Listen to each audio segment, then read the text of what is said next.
been 400 years of trying to get change. Yeah. Now that you guys are doing this, how do you reconcile trying to tell your players, your team, other players, the public, that just because it hasn't been enough change that you still can't stop? You still have to keep fighting? How do you deal with that, knowing that we're still dealing with these situations? Well, change doesn't happen a lot of times quickly either. And I think our players actually kind of learned that over the last couple of days that, the one, I'm going to start with this, that the players were phenomenal. I was fortunate enough, they invited me to sit in on the meetings, and, all of them. There's been so many different reports, but just from a fly on the wall, I was just so impressed with them. The meeting last night, I thought I was really impressed because, you learn a lot of things. Number one, that, the players and the owners are partners. And it didn't have to be a contentious meeting, and it wasn't. It was a discussion about what they needed, what they wanted. And, Adam and the owners were on board with most of it or all of it, and even the things that they didn't come to an agreement on, they discussed. So just to start there is great. But you're right, just because something hasn't happened doesn't mean it can't happen. And like I've always, don't give in to something that hasn't happened. Keep pushing, keep working. The key to this thing is that I think that we all needed to take a breath. We needed a moment to breathe. It's not lost on me that George Floyd didn't get that moment, but we did, and we took it, and the players took it, and they got to refocus on the things that they wanted to focus on outside of their jobs. And then they voiced it, they organized it, they got it together. They understood they can't do everything on their own, that we all need help to get things done. And they went out and they got that help as well. So again, just the pride to be in the NBA, it was very high for me. I slept very well last night, thinking that our young people spoke, and that was fantastic. Thank you. Thanks, BT. Next up, we have Om. Go ahead, Om. Hey, Doc. Yesterday you spoke about how emotional it was for your team. Like Wednesday night, they went from thinking that it was over to Thursday, we're playing again, playing for championship. I mean, it sounds like the world has really kind of changed inside the bubble in the last 48 hours for you guys. What's the challenge of getting back on the court mentally and just refocusing on playing basketball again? Won't it feel different playing on Sunday as opposed to saying what you guys played the last time you were on the court? I don't know if it'll feel different or not. What's never lost to me is my job. At the end of the day, it's not the NBA's job to solve the world. It's the NBA's job to be part of the world. And so I think we've accomplished that part, but you still have to do your jobs. I think that today may be a tough day, and even, whenever we play tomorrow, but will be a tough day practice-wise just to get refocused. But I do think that the couple of days off will help in that fact as well. Thanks. Doc, next question is going to come from Cassidy down in Orlando. Chris Paul today said, being in that room specifically on Wednesday night was unlike anything we had ever seen in this 15 years. Being a former player, coach, how would you describe what that feeling was to have all those players and coaches in that room? What was that feeling like for you? It was awesome, Cassidy, again, and I don't even know if that meeting went well.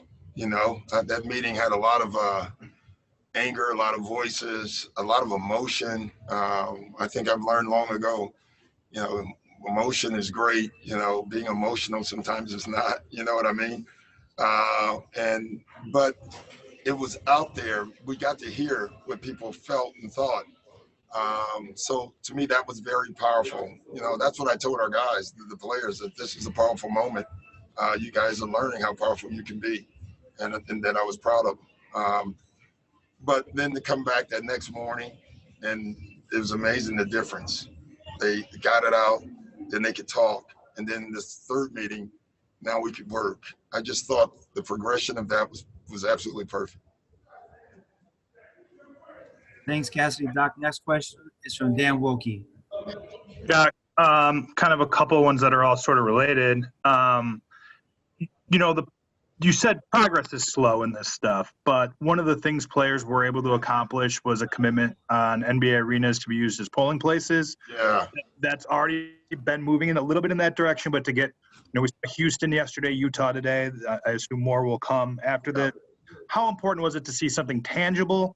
And then I think secondly, you mentioned being a part of the world. Players are on CNN. People are talking now, but in a week or 2 weeks, it's going to be the conference finals, and the stakes on the court are going to be higher. And then it'll be the NBA finals, and the stakes will be higher still. How can that not overshadow the real work? And is that even possible?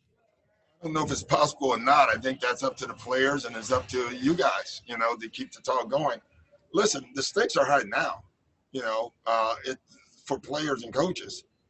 We've had a couple coaches fired,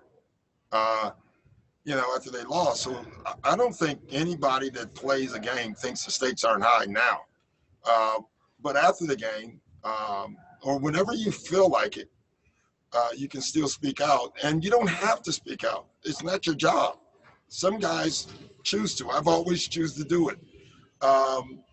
But there's no demand like that you have to. I think everybody should do whatever is comfortable in their space, and we can keep doing it. I just think there's so many guys that there's no way that their voice will be drowned out during the finals or the conference finals. Because when you think about it, we have even more media that is there to get our voice out. So I think that'll be good. And Doc, real quick, the polling places. It's awesome. I'm already on a board, for the Election Supercenters project, and that's what we're doing. LeBron has his group. That was the other thing, by the way. It was really cool that people understood you can all have your different groups, but you still do it together. And that came to fruition last night when we were talking about it. You can use anybody's groups. Miami's working really hard right now. Some of these things were set already, and some have just started, but the tangible things were important. I thought taking the breath was important, just needed a breather, right? I thought that was important. That's actually tangible for the players. Forming the coalition, I thought was fantastic because that's the future. It's not just now, but forming a coalition with coaches and players and ownership and the league. And then hiring other people to come in to help work that, I thought it's huge to get that done. Voting is right now. So we're doing that right now. We got to get people to vote. Black men, black and brown men have to vote. And so the registration, the suppression right now has never been higher. Our players understood that. And so that's important. And so we just got to keep moving forward. And then the George Floyd bill, we got to get that on the floor. We have to. And so we're going to work to get that done as well. Thanks, Dan. Next question from Andrew Greif. Hey, Doc, good to talk with you. I was just curious, in terms of your own team's discussions, I'm sure you weren't part of every single one among the players, but I guess how did those play out from Wednesday night to Thursday morning? And who did you feel like? There's been some talk about Kawhi was someone who really spoke out at one point. Kind of who drove those discussions? What did you feel like you learned? I thought they all did. We had a long discussion that night in the hallway. But I thought everyone. I thought Lou was fantastic. Kawhi was fantastic.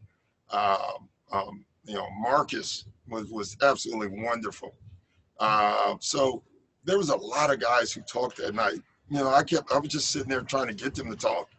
And they did. A lot of emotion. I think the thing I learned as a coach, you know, where I would honestly admit that I didn't see how much effect the bubble has. The bubble has an effect, guys, and I'm the first to say I missed that. Like, and so I got to be better in seeing that, like how we can make this experience better for our guys. That's nothing to do with politics or anything else. That's to do with real life, and so we have to really monitor that better. And I'm the first to say I knew it was hard, but I didn't see the impact. So we have to do better there. Doc, next question comes from Chris Maddox there in Orlando with you. Oh, yeah, Doc. Did you leave the meeting Wednesday night thinking the Clippers were going home? No, I did not. No, I think everyone else did. But I knew it was how high the emotions were. And I just had a lot of faith in that it would all come down. I mean, I guess the report was the Lakers and the Clippers. I think it was close, though. I don't think it was a layup either way. But I did not. Doc, we have a question from Miriam. Go ahead, Miriam. Hey there, Doc. What was I going to ask you? Oh, the fact that all the guys got together in a room and how powerful that was. Are there plans to do that more often, to have sort of big wide? That's a great question. I don't know that. You know, it's funny. We talked about that. I remember CP and I talked the first day we got here, and I thought it would be a good idea to do it. This was when nothing was going on, and you know, he told me it was hard to get everybody because of all the practice schedules and stuff. So I think it wouldn't be a bad idea to just get the room's fillings. You know, don't need any coaches there. Just them talking, I think, is very important. Great, Doc. And we have one last question from Taylor Rooks. Go ahead, Taylor. Hey, Doc. So we talk a lot about perspective, but in years to come, when history tells the story about these past couple days, what story do you want it to tell? Oh, man, Taylor, that's too deep. God. You know, I want them to tell the story about what they're speaking about now, that the league is doing something. Whenever that story is told, they're talking about what's happening at that moment that it started then. The reason I say that means they're still doing it. And this, I'm just hoping, is now one hit wonder thing. This has to continue. And I think that's why the coalition is so important, because this is not about just today. Something's going to happen next week, next month. And we have to have a group in place to understand how to handle that and understand how to help the players process through it. And we have to have a group that is working on legislation all the time, not just you know, U.S. but state to state legislation. And so I think that's the story that I want to tell. Thanks, guys.